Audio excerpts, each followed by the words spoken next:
Hola mis queridos hermanos y queridos amigos, estamos ya preparados, todo a punto para tener nuestro estudio bíblico de cada día. Cada día estamos estudiando la palabra de Dios, dedicamos una hora y algo, y ahí vamos a continuar en las manos del Señor, confiando en Él y dejándonos llevar por Él.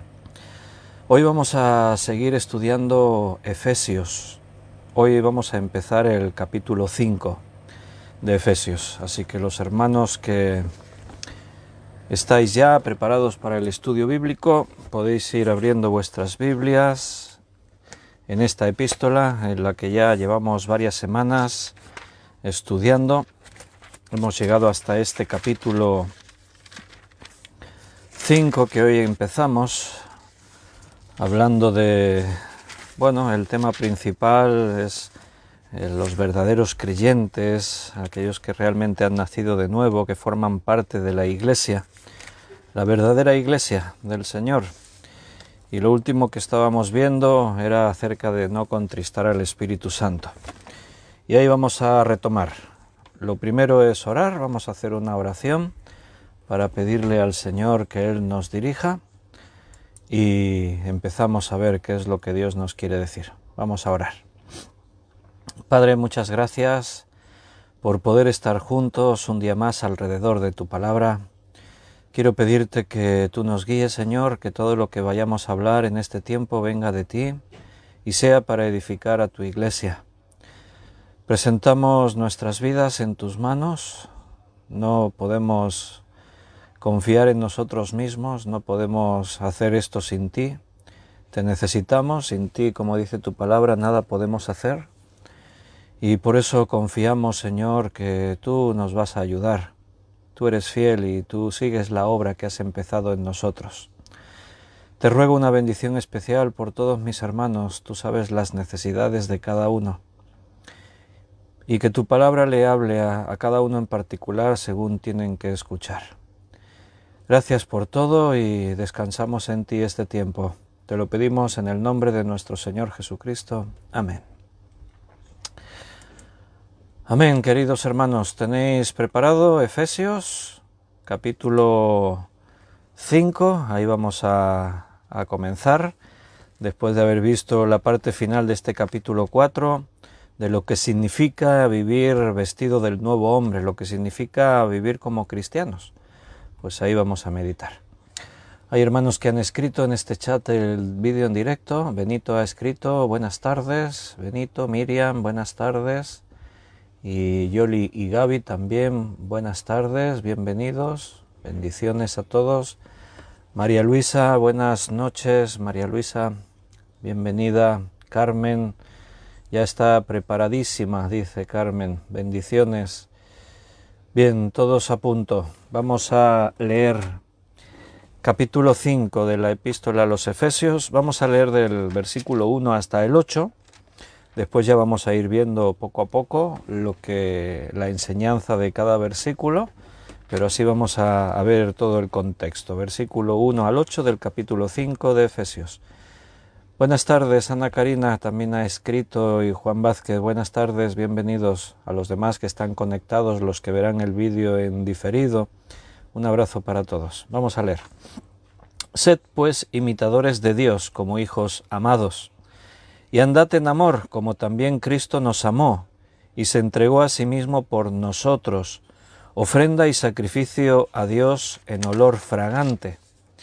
Pero fornicación y toda inmundicia o avaricia ni aun se nombre entre vosotros, como conviene a los santos, ni palabras deshonestas, ni necedades, ni truhanerías que no convienen, sino antes bien acciones de gracias, porque sabéis esto, que ningún fornicario o inmundo o avaro, que es idólatra, tiene herencia en el reino de Cristo y de Dios. Nadie os engañe con palabras vanas, porque por estas cosas viene la ira de Dios sobre los hijos de desobediencia.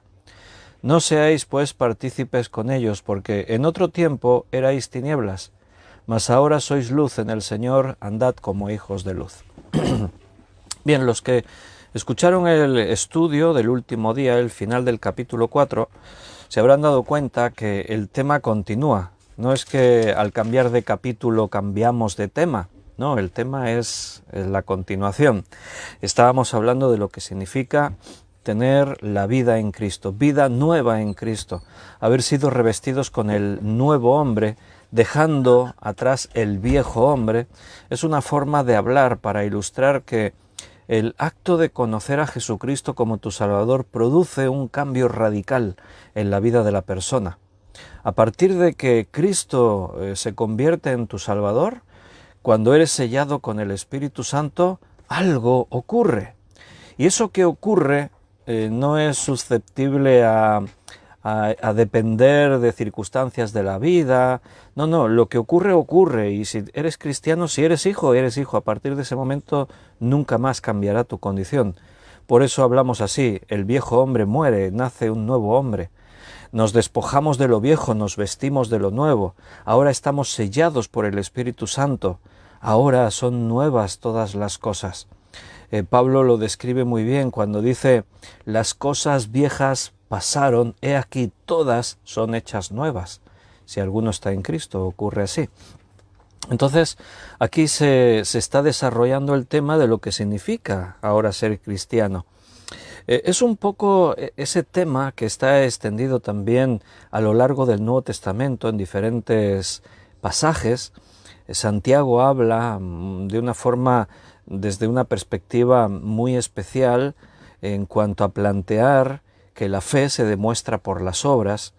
Si yo soy cristiano, si he nacido de nuevo, si me he vestido del nuevo hombre, como dice ahora aquí en este capítulo 5, debo andar como lo que soy, hijo de Dios. Andad como hijos de luz.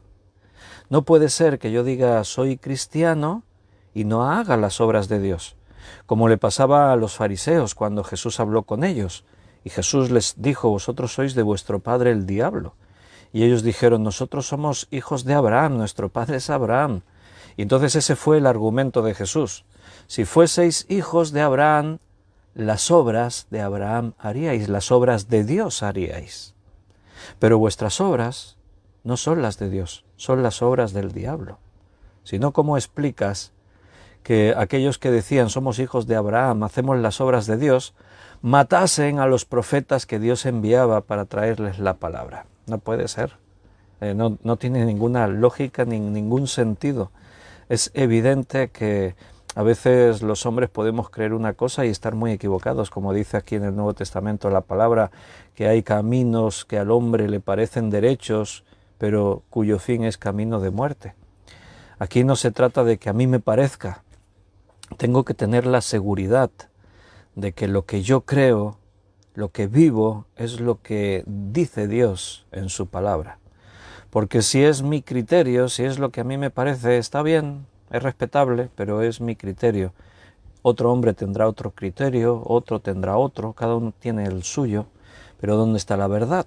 La verdad es Dios. Él nos ha declarado lo auténtico, lo correcto, lo verdadero. Lo primero que dice en este comienzo de capítulo, sed pues imitadores de Dios como hijos amados. Esa palabra, imitadores, es una palabra que en el griego seguro que cuando os la diga te va a sonar de algo. La palabra griega que se ha traducido imitadores es la palabra mimetes. Mimetes es una palabra griega que en el castellano aquí se tradujo como imitadores. Y significa eso, imitar, seguir. Eso significa. Dice como hijos amados. O sea, imitamos a Dios no de cualquier manera, sino como hijos amados. El hijo imita a su padre. Eso suele pasar en nuestro mundo, en nuestra sociedad, en las familias. Normalmente los niños pequeños toman como referencia a sus padres y los niños pues hacen, hablan, imitan al padre. Ahora nosotros como hijos de Dios estamos llamados a imitar a Dios. Como hijos imitamos a nuestro papá, al Señor. De esa palabra griega, mimetes, imitar, la idea es que yo soy como una especie de reflejo de Dios.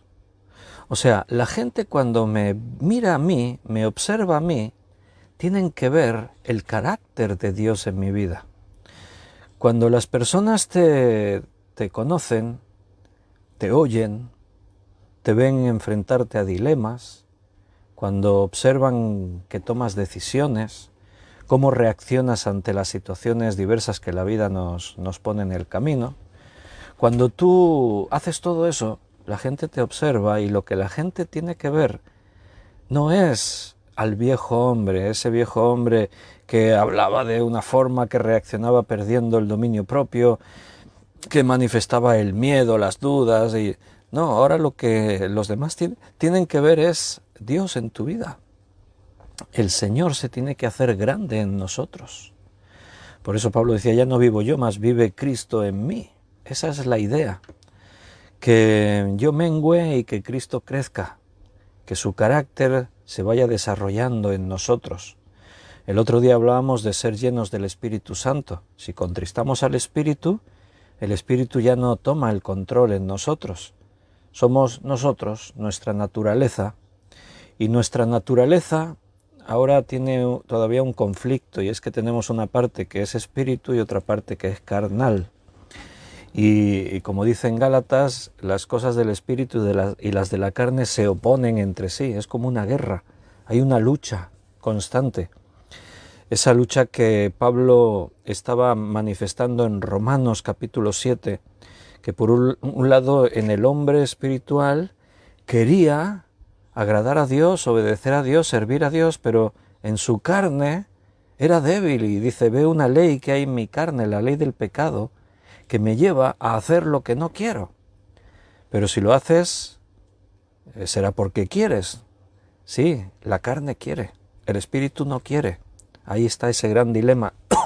Por eso necesitamos que el espíritu tome el control. La carne tiene que someterse al espíritu. Y para ello no podemos tomar según qué camino o según qué forma. En cuanto a la fe, no puede ser a criterio de cada uno.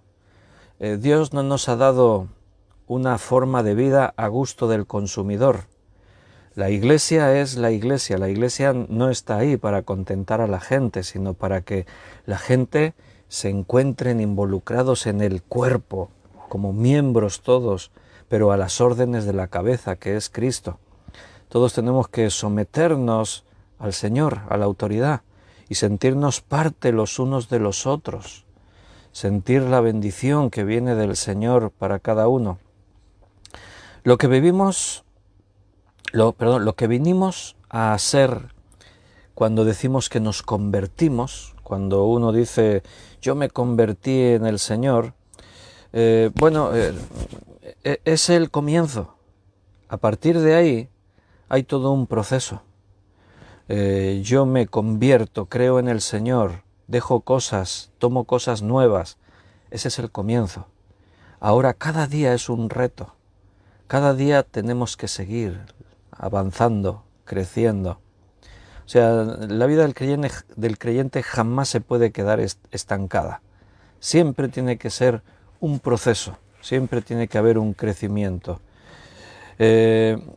Cuando dice aquí el versículo, sed pues imitadores de Dios, no sé qué impacto tiene esto para ti cuando tú lo lees, pero ¿lo has pensado bien lo que dice el versículo? Sed pues imitadores de Dios. ¿Imitar a Dios? ¿Esto es el listón más alto que puedas encontrar en este mundo? O sea, podemos imitar cosas, podemos intentar tener un comportamiento, podemos plantearnos, muchas veces nos ocurre, ¿no? Los hombres tomamos determinaciones. Ahora que estamos de cara al buen tiempo, pues muchos, igual en estos meses anteriores, mayo, abril, mayo, junio, pues dijeron, uy, me voy a poner a dieta, que lo que se llama operación bikini, hay que perder unos kilos aquí de peso, que después nos vamos allí a la playa y se ven los michelines por todas partes, los michelines del año de pandemia, de estar en casa muy estáticos.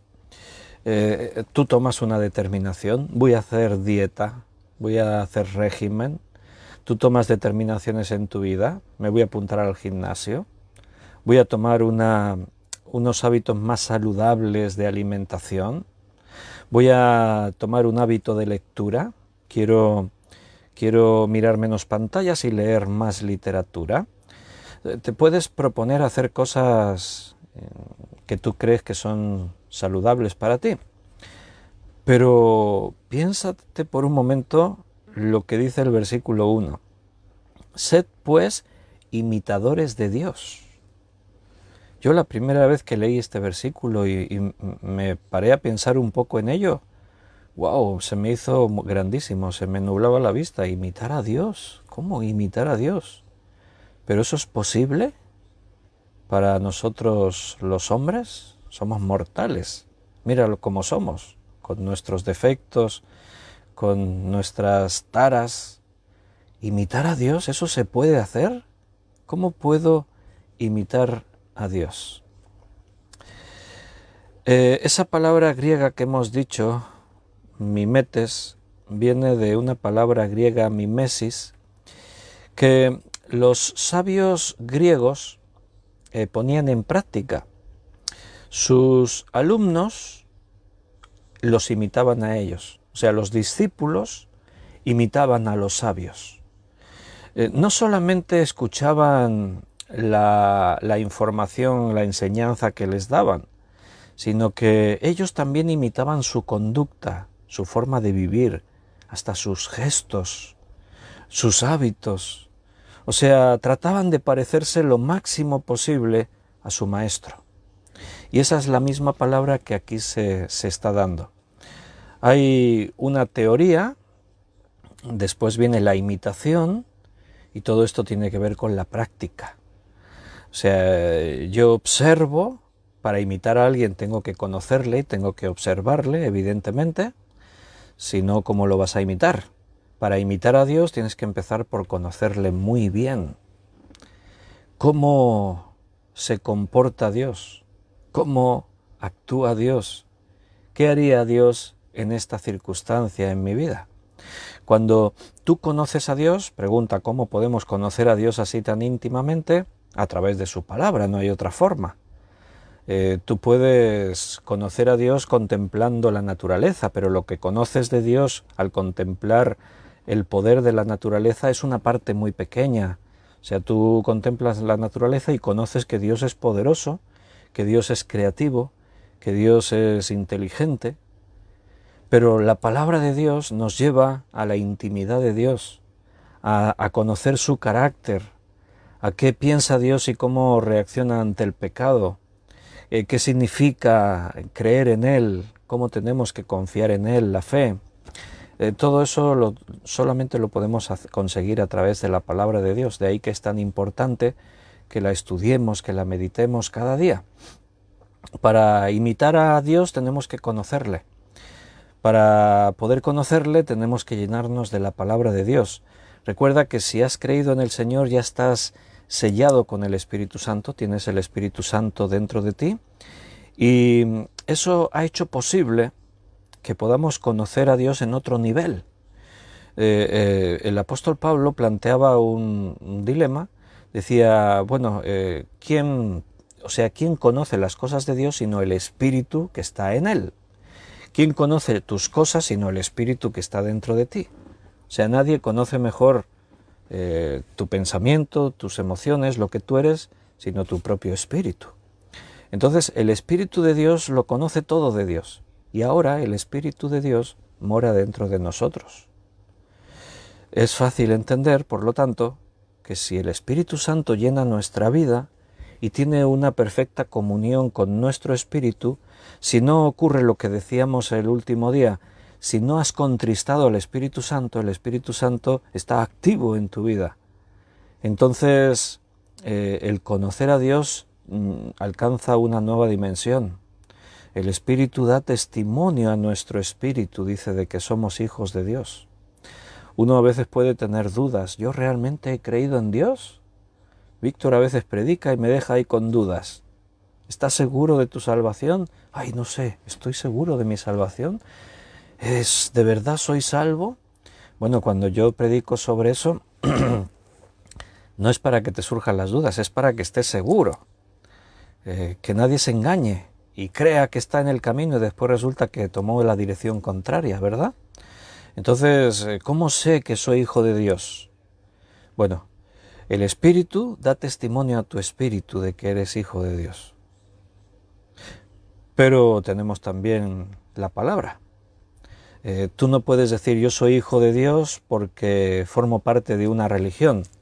No, o sea, tú tienes que ceñirte a lo que el Espíritu Santo te enseña en la palabra de Dios.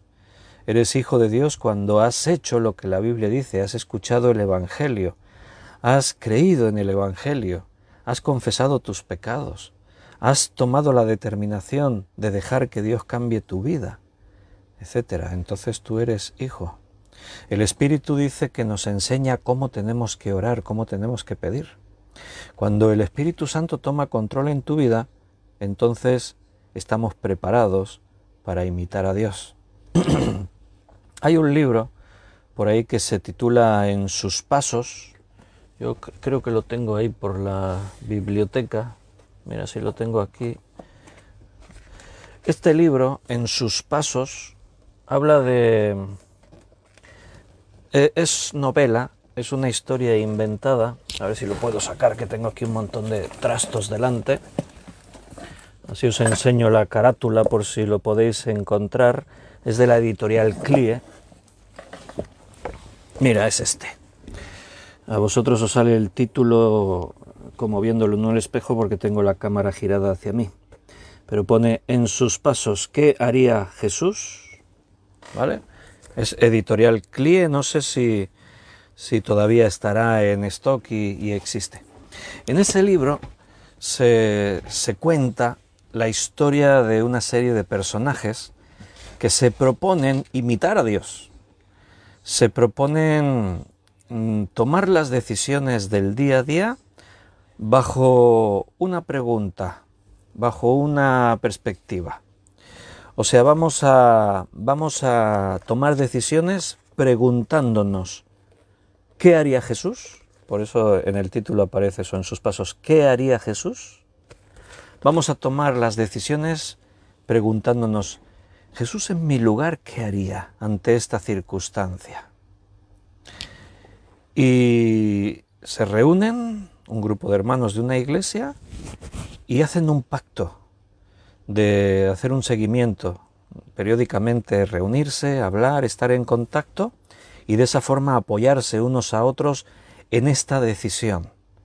O sea, vamos delante de Dios a pactar con Él. Señor, vamos a hacer esto.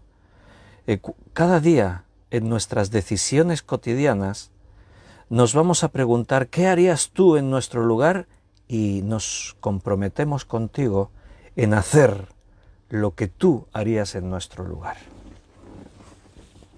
Puede parecer a simple vista algo guay, ¿no? ¡Ay, qué bien! Pero la verdad es que pronto los personajes se dan cuenta de que es un reto muy difícil de cumplir. Porque aunque somos cristianos, a veces tomamos decisiones sin plantearnos realmente que esa decisión está bien como la tomamos o podría ser mucho mejor, y si podría ser mucho mejor, debemos exigirnos ese nivel. Entonces, bueno, ahí hay diferentes historias. Una muy significativa es la de uno de los personajes que participan en este reto. Es el director de una revista que se vende secularmente en la prensa, en los kioscos. Entonces es una revista pues es un tipo magazine, así con temas, tiene publicidad, tiene artículos de todo tipo. Entonces, este hombre se plantea una cosa: si Cristo dirigiese esta revista, ¿la revista sería así tal cual es? Entonces, claro, cuando empieza a hojear su revista, empieza a ver cosas, publicidad, que tiene que ver con artículos de vicios, páginas de contactos, cosas. Y entonces él se da cuenta y dice, wow, si Cristo dirigiese una revista no habría estas cosas. Seguro, vaya, seguro no publicaría todo esto. Así que él ha tomado un compromiso. ¿Qué haría Jesús? Voy a hacer lo que Jesús haría.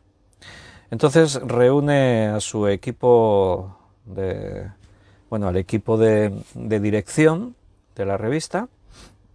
Él es el director, pero hay una serie de departamentos, de jefes, de consejeros, y entonces pues les plantea su visión. Vamos a cambiar cosas en la revista. Vamos a eliminar toda la publicidad que tenga que ver con esto vamos a eliminar todas las cosas que no sean sanas, que tengan alguna naturaleza. Y claro, la gente del consejo se echan las manos a la cabeza. Pero estás loco, ¿qué le ha pasado a este? Se le ha ido la cabeza. La principal fuente de ingresos de nuestra revista es todo eso. Si quitamos todo eso, tendremos que cerrar, nos arruinaremos. La revista no podrá sobrevivir. ¿Lo has pensado? ¿Lo has visto? Sí, lo entiendo. Yo soy el primero que lo he planteado, pero él les da testimonio. He tomado esta decisión. Quiero vivir como Jesús viviría en este tiempo. Que mi vida imite a Cristo. Así que, pese a estar en contra todos, como él es el director, se hace lo que él dice. Y si no recuerdo mal, creo que cuenta ahí que hubo un tiempo difícil, pero ocurrió algo. La revista, después de pasar una prueba y un bajón, algo difícil, empezó a remontar, porque tomó otro carácter y empezó a anunciarse gente con otras cosas que antes no lo hacía, al tomar ese aire nuevo. Y la revista superó la crisis y se proyectó incluso más de lo que antes estaba. Una de las cosas que sabemos es que si somos fieles a Dios, Dios es fiel con nosotros. Cuando tú tomas una determinación en tu vida, una determinación que tiene que ver con honrar a Dios, con exaltar su nombre, sin duda Dios te va a respaldar en eso, no te va a abandonar, no te va a dejar solo. Es realmente un testimonio para los demás, demostrar que nuestra fe en Jesucristo no es simplemente seguir una costumbre, estar ahí con unos rituales, estar practicando una serie de cosas el domingo y el resto de la semana vivir como cualquier otra persona. Ser cristiano implica una forma de vida. Todo lo que somos, todo lo que hacemos, todo lo que vivimos tiene que ver con eso.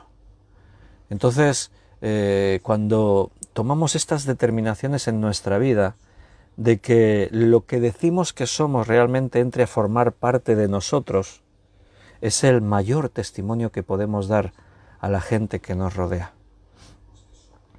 Cuando dice la Escritura que somos la luz del mundo, ¿qué crees? Se tiene que notar. Si pasamos desapercibidos entre todo lo demás que hay en el mundo, quiere decir que no estamos haciendo bien nuestra función de luz. La luz es que sobresale por todo lo otro. En una habitación en oscuridad, la luz es lo que destaca, lo ilumina todo, marca la diferencia. Si tú eres la luz en el mundo, la gente tiene que verlo. No quiere decir que todos se maravillen y todos te feliciten, no, va a provocar también reacciones negativas, pero de eso se trata. Las tinieblas se van a sentir molestas cuando tú alumbras con la luz de Cristo. Entonces, para unos será una bendición y para otros será una molestia. Pero de eso se trata, de demostrar que el Evangelio de Jesucristo es algo diferente a todo lo demás. En el mundo hay todo tipo de ideas, de filosofías, de conceptos, hay muchísimas religiones, pero solo hay un camino que lleva a Dios, solo hay una manera. y es lo que la palabra de Dios dice. Todo lo demás no sirve, no vale para acercar al hombre a Dios y menos para llevarlo a la salvación, a la vida eterna. Tenemos un desafío: imitad a Dios, dice aquí el apóstol Pablo, y eso no es cualquier cosa. Imitar a Dios es todo un reto. Seguramente te suena y de otro lugar en el que Pablo dice: sed imitadores de mí, así como yo lo soy de Cristo. ¿Por qué dice sed imitadores de mí, así como yo lo soy de Cristo, y no dice directamente imitad a Cristo? ¿Por qué tenemos que pasar por el punto intermedio? Bueno, porque posiblemente, como yo antes os decía, asusta menos decir voy a imitar a Pablo que decir tengo que imitar a Dios. Quizás lo veo como un objetivo más asequible, ¿no? Al final es lo mismo, porque si Pablo imitaba a Dios, y ten por seguro que lo hacía, porque tienes que ver su forma de vivir, pues estamos haciendo lo mismo, imitando a Dios. Pero es como que el referente de un hombre nos facilita la tarea de estar imitando a Dios. En este libro que os comentaba, porque uno puede plantearse, pero a veces puede ser difícil, ¿no? En esta circunstancia, ¿qué haría Dios en mi lugar? Y si no lo tengo claro, mira, la verdad es que el verdadero creyente, si tú eres hijo de Dios, si crees en Jesucristo, si estás habituado a la Escritura, normalmente no vas a tener duda en responder ¿qué haría Dios en mi lugar? Suele ser bastante claro lo que Dios haría. Y a veces eso nos confronta con la realidad de que no estoy dispuesto a hacer eso. Hay que pagar un precio alto. Y me conformo con bajar el listón y hacerlo un poquito más sencillo. Estamos llamados a lo más alto, a exigirnos el máximo posible. A veces tenemos que ir paso a paso. Hemos dicho muchas veces que la perfección en este mundo no la podremos conseguir. El mismo apóstol Pablo llega a decir en un momento, él dice, y no pretendo haberlo alcanzado ya, sino que prosigo a la meta, me extiendo hacia el blanco, hacia el objetivo. Es como lanzo la flecha y quiero dar en el blanco, en la diana. Bueno, me extiendo a lo que está delante, me extiendo hacia la meta. Todavía no lo he alcanzado. Pero eso no tiene que ser una excusa para conformarnos donde estamos. Siempre nos tenemos que exigir un poquito más. Yo sé que a veces eso da cierto temor, asusta un poco, porque nos va a llevar a situaciones difíciles en nuestra vida. Ser un cristiano auténtico, un cristiano verdadero, te va a colocar en situaciones complejas, en cosas que a veces nos van a provocar malestar en nuestra carne y con personas que nos rodean. Pero es lo que hay. O sea, cuando tú conoces la verdad no puedes volverte a la mentira, no te puedes ir atrás. Sed imitadores de Dios como hijos amados. El amor es la mayor fuerza que nos llevará a tomar esas determinaciones, como hijos amados. Y andad en amor como también Cristo nos amó y se entregó a sí mismo por nosotros, ofrenda y sacrificio a Dios en olor fragante. Ahí está, el amor. Andad en amor. ¿Cómo puedo imitar a Dios? Para nosotros, amor es una palabra que ha perdido el significado principal y profundo que Dios manifestó. En el mundo, la palabra amor ha perdido mucho de su significado. Se ha devaluado, se ha desfigurado. ¿Por qué? Porque en el mundo el amor se basa más en un mero sentimiento que en otra cosa. La gente relaciona amor con las emociones, con los sentimientos. Cuando todo va bien, cuando recibes, das y recibes de la otra persona, entonces parece que nos amamos. Si la otra persona te falla, si no hace lo que tú esperas que haga, si no está correspondiendo como tú esperas que tendría que corresponder, de pronto el amor se desvanece. El amor verdadero no se desvanece. Si tú te lees 1 de Corintios capítulo 13, te das cuenta que allí la dimensión del amor es muy distinta a como el amor se vive en el mundo. Allí el amor, ese amor que viene de parte de Dios, dice no busca lo suyo, no guarda rencor, no se irrita, no hace nada indebido y dice muchas más cosas. Es otra dimensión del amor que los hombres no conocen. Solamente podemos conocer ese amor cuando conocemos a Dios, porque Dios es amor. Entonces, el conocer a Dios nos lleva a esa nueva dimensión de descubrir una nueva forma de vida. Imitar a Dios se puede convertir en un imposible, sobre todo si no hay amor. Si no te sientes hijo amado, si no andas en amor como Cristo nos amó, le amamos a Él, dice la palabra, porque Él nos amó primero. O sea, cuando tú te sientes amado es cuando tú empiezas a amar en ese nivel diferente a lo que el mundo nos da. Entonces, si no es con este fundamento, el amor, difícilmente vamos a poder imitar a Dios. Será todo como muy mecánico, muy superficial, muy falso. Imitaremos a Dios como el religioso que trata de seguir una serie de normas religiosas, pero todo eso será simplemente parte de una forma hipócrita de comportarse. En este versículo 2 que hemos leído, y dice, y se entregó a sí mismo por nosotros, ofrenda y sacrificio a Dios en olor fragante. Esa última parte del versículo te la voy a leer en dos traducciones diferentes. Esto es Reina Valera, te lo voy a leer en dos traducciones con un lenguaje más actual. En una dice, como un sacrificio voluntario cuyo agradable olor sube a Dios. Y en la otra traducción dice, la muerte de Cristo es como el delicado aroma de una ofrenda. Eso es lo que quiere decir esta última parte, ofrenda y sacrificio a Dios en olor fragante. O sea, lo que Cristo hizo al morir por nosotros fue como un aroma agradable, como una, como dice ahí, una delicada aroma que subió hasta la presencia de Dios.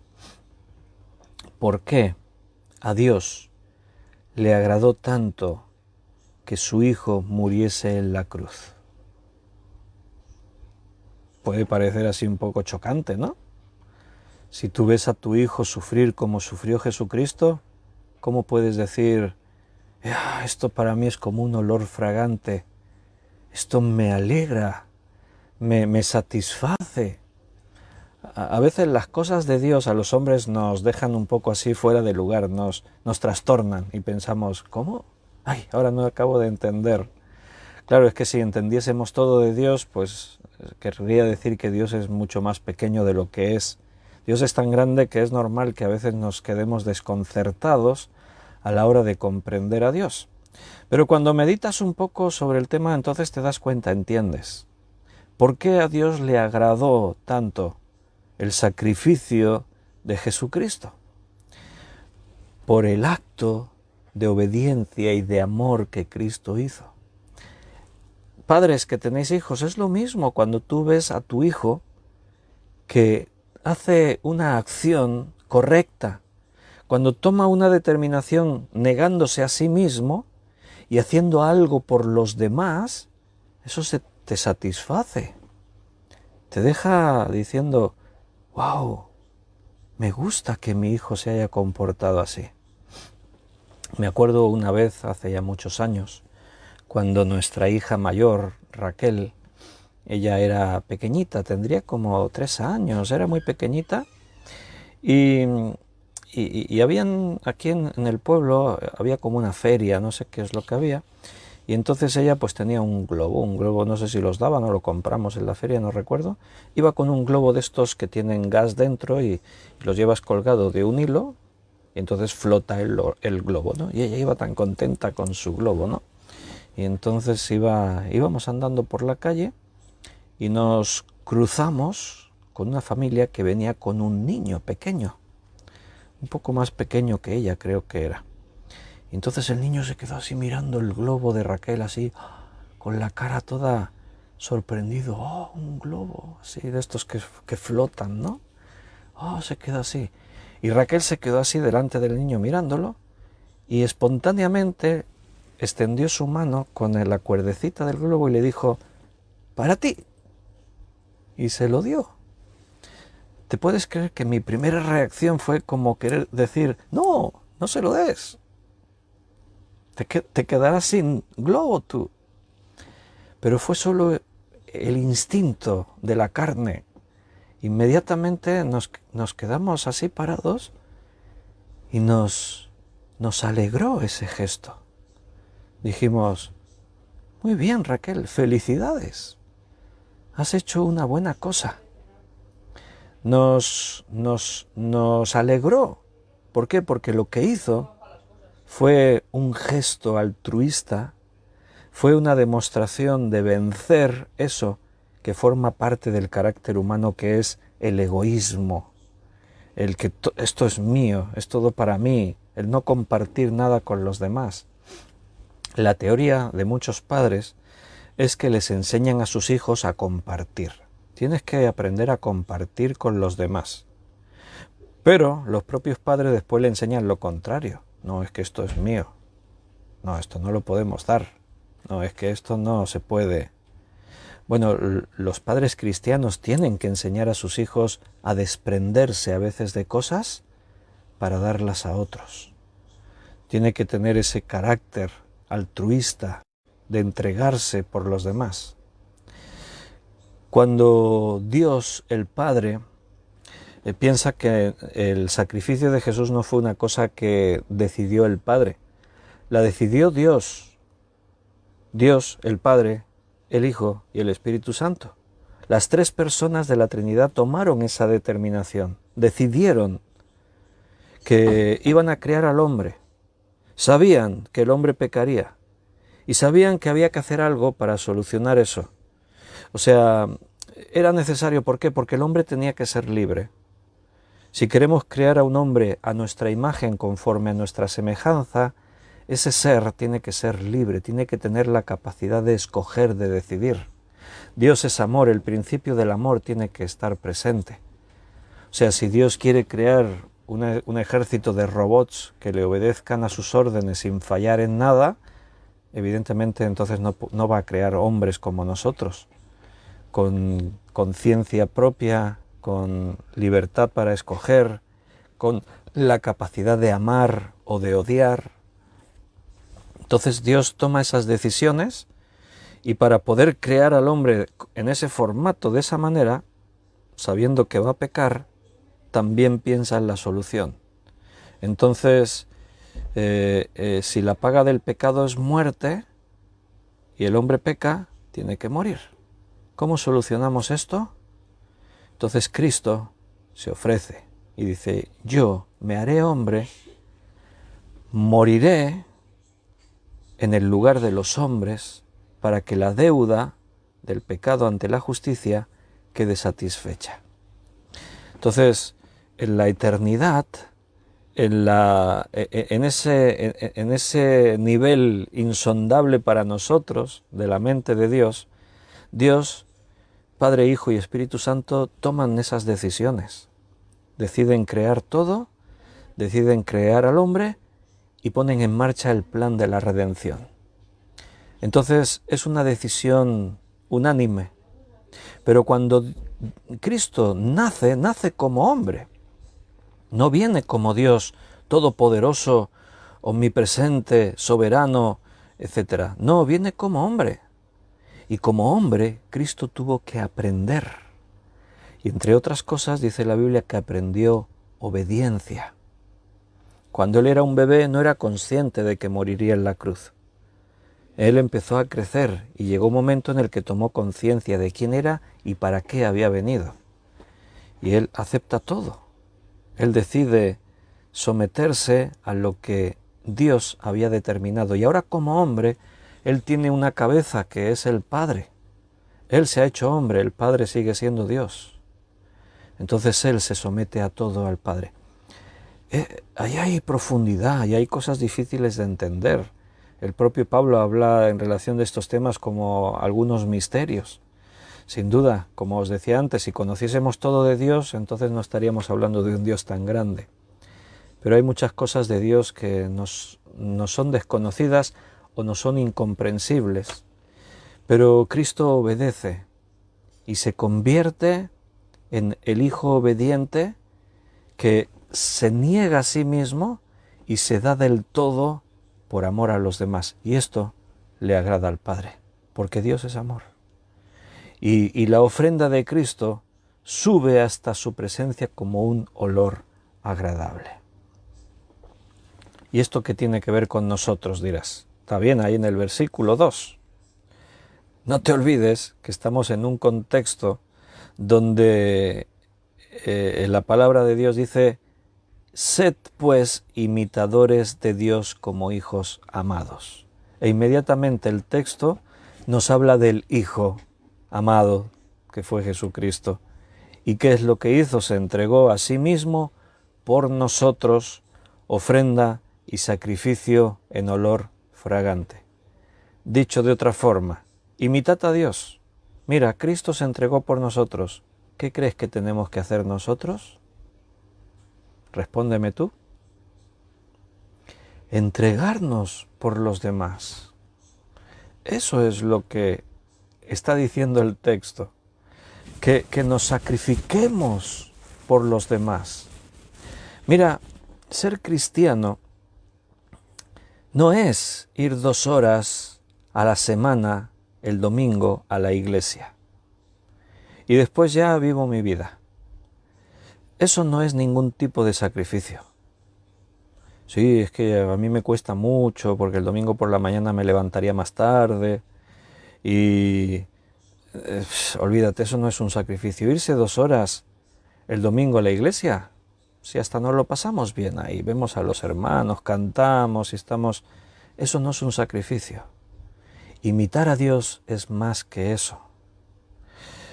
Aquellos que creen que por cumplir con la norma religiosa, yo ya soy cristiano, soy hijo y tengo mi parcelita asegurada en el cielo, a mí me preocupa eso.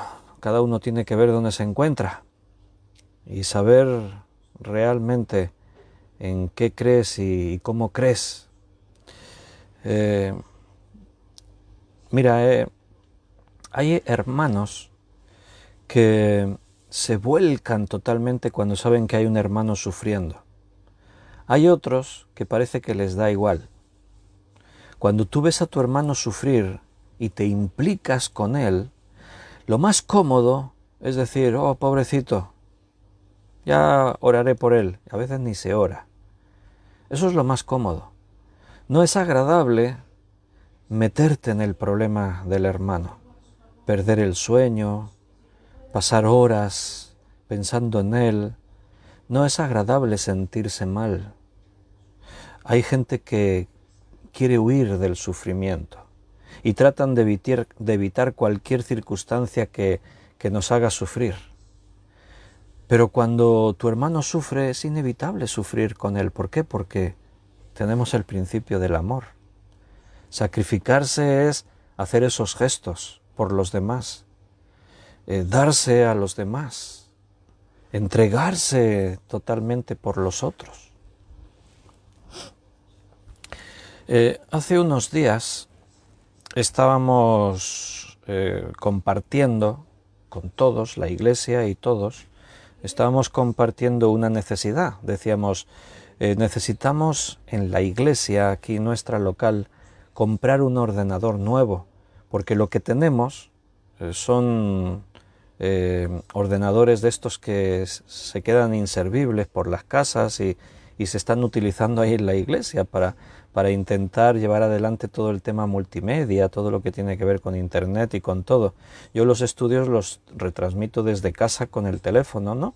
Pero en la iglesia es todo más complejo porque hay una pantalla al fondo, los técnicos están al final con una mesa de mezclas, cuando hay la alabanza, hay instrumentos, hay micrófonos, todo pasa por un sonido. Si desde la iglesia se quiere retransmitir, por ejemplo, en YouTube en directo, con los ordenadores que hay nos sirven.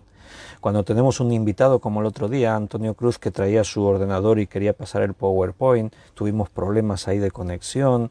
A veces con el Seminario Bíblico de Fe hemos tenido clases online así en la distancia. Entonces dijimos, necesitamos comprar un ordenador y tenemos un presupuesto de 1.150 euros. Es lo básico que necesitamos sin querernos ir muy caros, pero menos de eso es quedarnos cortos.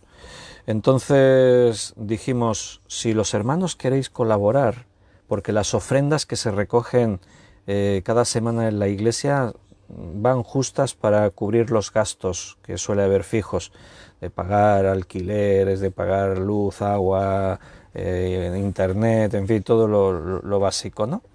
Entonces cuando queremos comprar algo extra, pues hay que hacer un esfuerzo. Y entonces ofrecimos que si la gente quería aportar algo. Y gracias a Dios ha habido aportaciones. Pero os comparto esto porque hay un testimonio y es anónimo, no puedo decir el nombre de quién. Y eso, como a Dios le agradó el sacrificio de Cristo, a mí me agrada cuando veo esos gestos en algunos hermanos.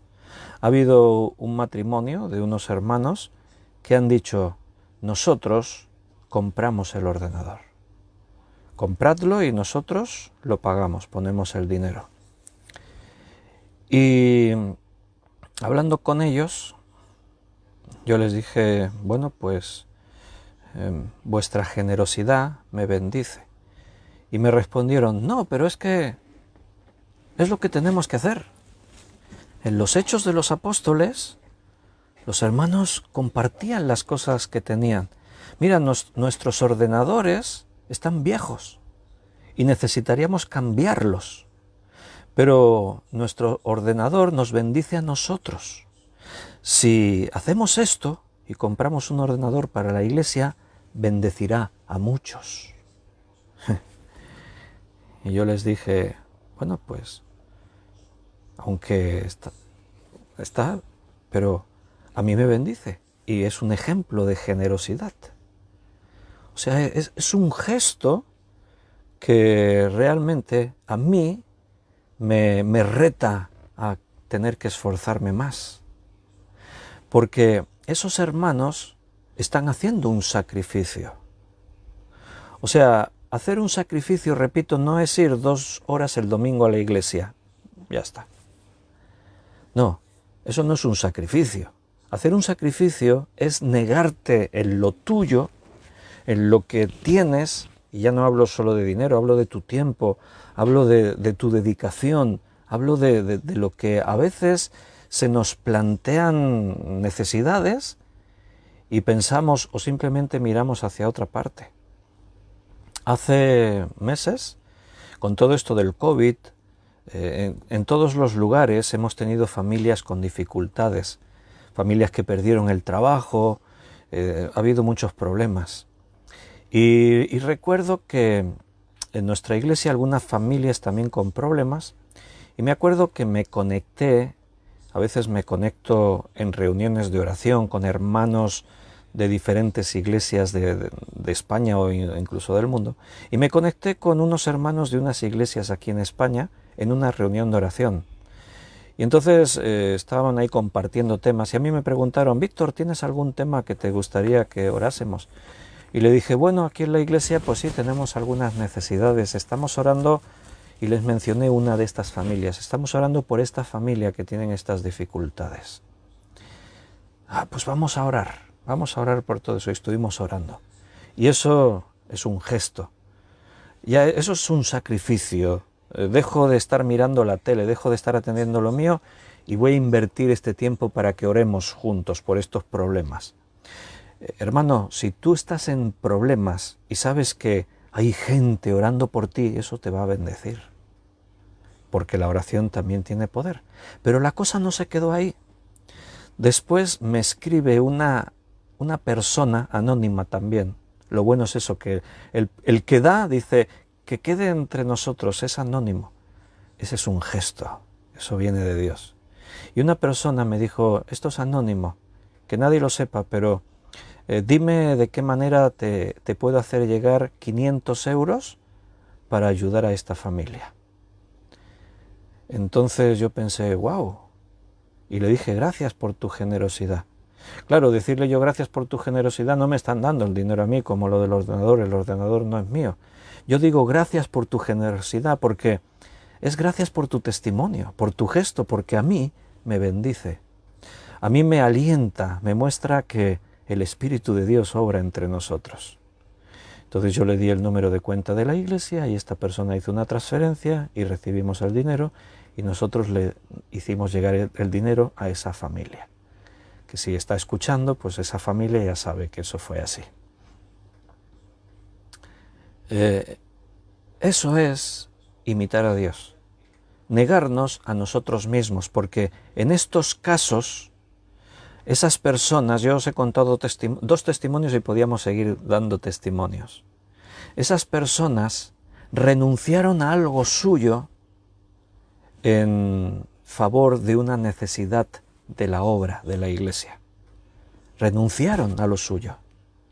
Si tú te desprendes de 500 euros o de 1.100 euros, sin duda vas a tener que dejar de hacer algunas cosas, porque creo que a nadie de los que estamos aquí nos sobra el dinero. Siempre vamos a ir justos. Pero no solo eso, a veces el sacrificio es saber que hay un hermano enfermo y tener que ir a visitarle requiere un esfuerzo. Y tienes que dejar cosas y tienes que hacer sacrificio, pero voy a ir a visitarle, voy a estar con él un rato, voy a atender su necesidad con mi presencia y eso bendice mucho. Seguramente no te das cuenta de lo que bendice hasta que no te pasa a ti. Cuando te quedas en cama y sabes que todos tus hermanos están por ahí y nadie viene a visitarte y te sientes solo y piensas, wow, ¿alguien se acordará de mí? ¿Alguien pensará que estoy pasando una situación difícil? Cuando la iglesia tiene necesidades, desde hacer la limpieza a participar en los diferentes ministerios, en las diferentes áreas, involucrarte en la iglesia es un sacrificio, porque tienes que renunciar a muchas cosas. Es una inversión de tiempo. Servir a Dios en las diferentes áreas de la iglesia es una inversión de tiempo que se supone que te va a privar del tiempo que tú tenías para hacer cosas tuyas. Pero es que ser cristiano es eso. Imitar a Dios es volcarnos hacia los demás.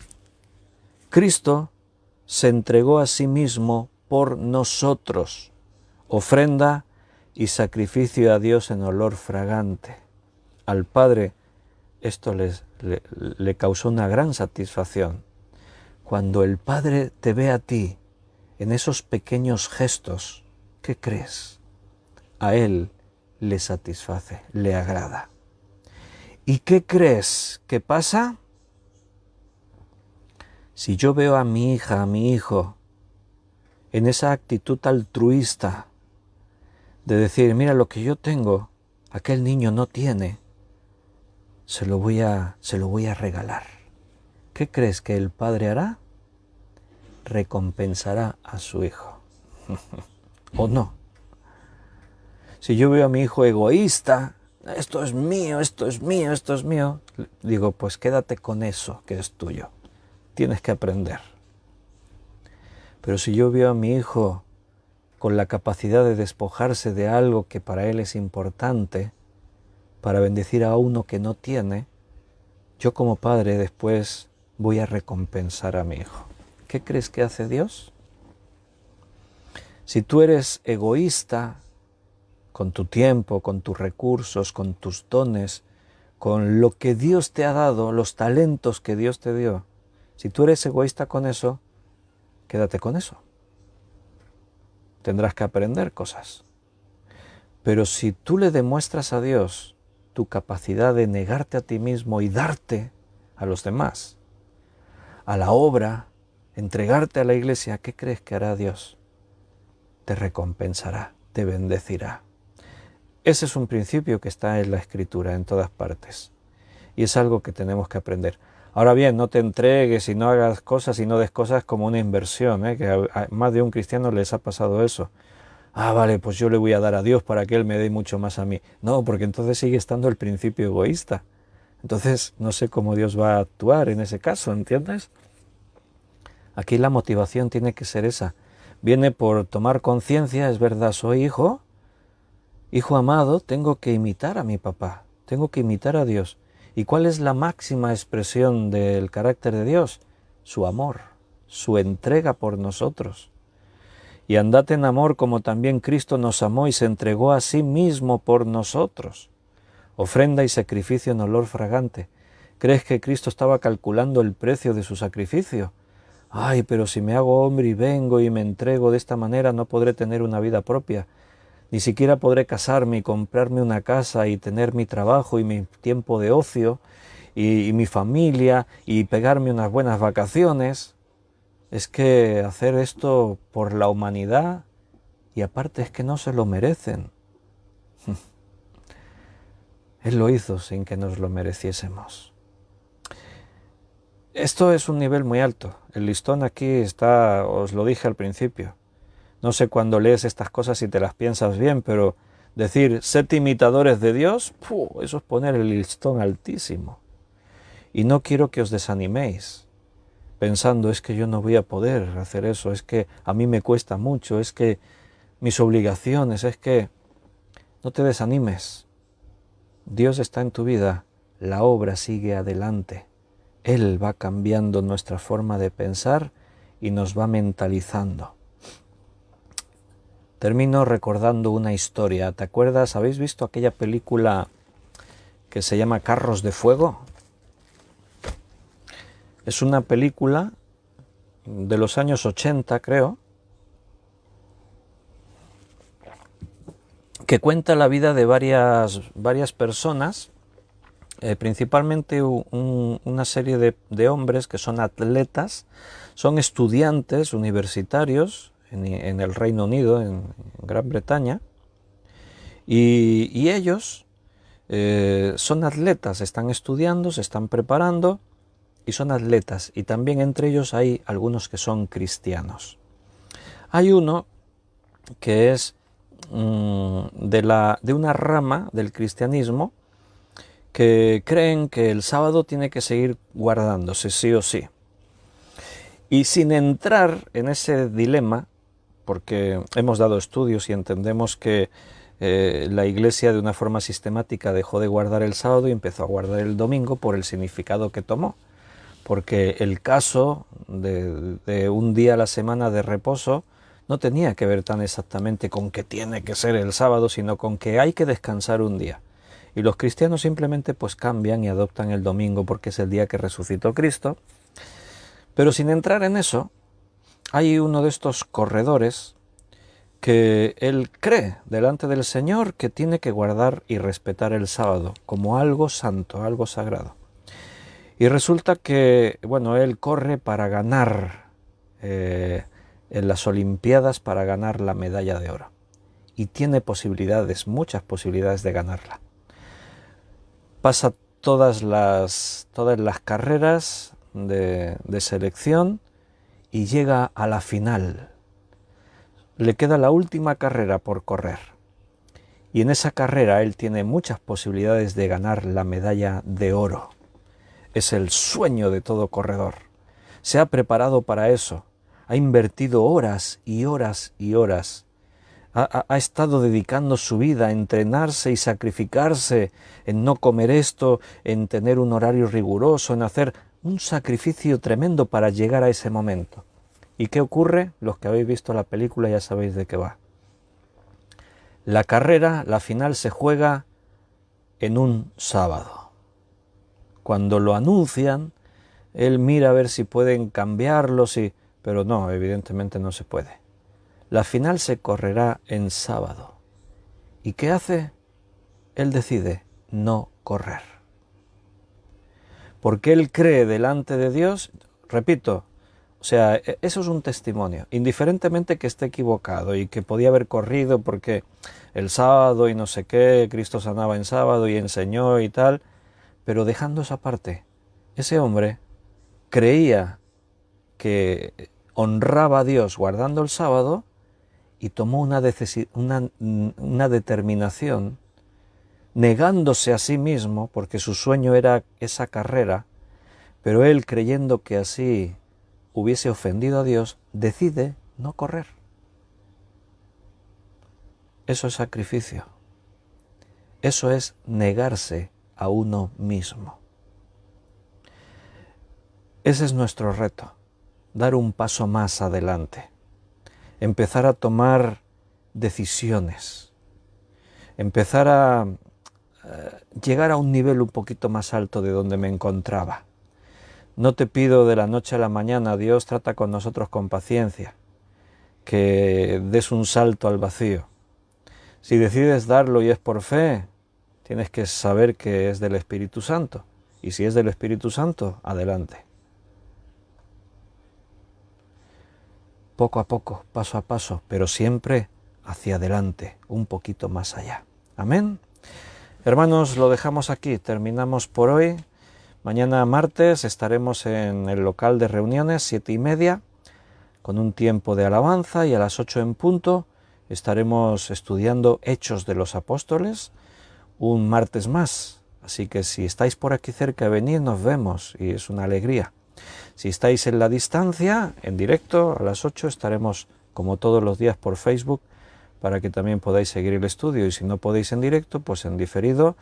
Un abrazo también para los que ven el estudio después en diferido. Que terminéis de pasar este lunes muy bendecidos, en las manos de Dios, teniendo conciencia de que les seguimos y servimos a Él, y con ese reto voy a esforzarme un poco más en imitar a Dios.